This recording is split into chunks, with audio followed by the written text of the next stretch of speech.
Hello guys, এই শীতে তো আমি মরে যাব রে। শীত দেখলে আমার ভয় লাগে, শীতে খুব জড়ো জড়ো করতেছে রে।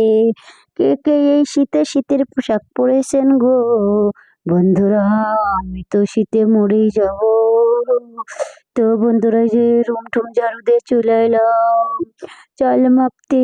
বন্ধুরা, শীতে ভাত বসাই দিতেছি সকাল সকাল। আমার তো শীত দেখলে ভয় লাগে রে।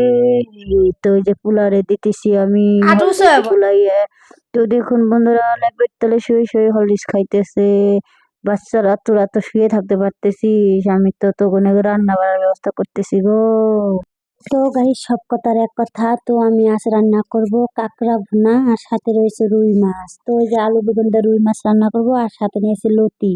তো আমি তো পেঁয়াজ বেশি রান্না করি না, আজকে আমি যে কাঁকড়া ভুনা করব দেখে পেঁয়াজ কেটেছি দুটো।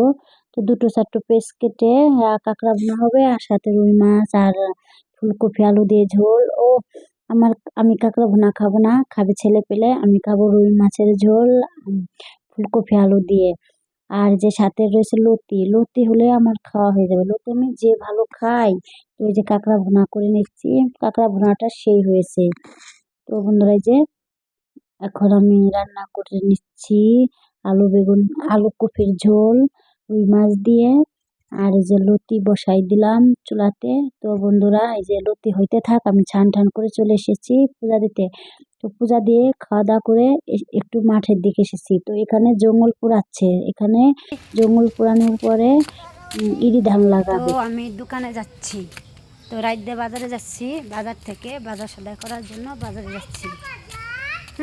রাইতে বাজারে যাচ্ছি আমি বাজার করতে।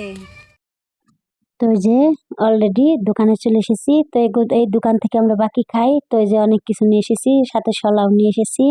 তো আজ কয়দিন হলো ঝাড়ুর জন্য আমি উঠান ঝাড়ু দিতে পারি না, অনেক নোংরা হয়ে আছে উঠানে। তো মুড়ি, তারপরে সিমাই বিস্কিট, তারপরে শলা, তারপরে এনেছি শ্যাম্পু, ইত্যাদি ইত্যাদি অনেক কিছু এনেছি। তো আজ যে সদাই এনেছি, এখানে আমার 1,000 টাকা বাকি রয়ে গেছে। তো ওরা বাকি রেখে চলে এসেছি। তো মুড়িগুলো বয়মে ঢেলে নিচ্ছি, চিড়াও ঢেলে রাখবো, বিস্কুটও ঢেলে রাখবো। তো করা খেয়ে দেখলাম ভালো মশমশা আছে। তো বন্ধুরা, সবকিছু ঢেলে চলে এলাম চা বানাতে। এই শীতে চা না হলে কি হয়? তো শীত যেহেতু চা খাবো, শীত চলে গেলে চা আর খাবো না। তো বন্ধুরা, চা টা বানিয়ে রুমের ভিতরে এসে এখন বসে বসে চা খাবো আর গল্প করব। তো বন্ধুরা, এই যে চা বানাইছি 2 কাপ, আমি আর দিদির খাবো। দিদি তো চা খেতেই চায় না, দিদির আবার দুধ চা পছন্দ। এত দুধ আনা যায়? দুধ চা খাইলে কি হবে? আনতে হবে না, যেমন পারি তেমন খাই। শুধু দুধ চা, সে লাল চাই ভালো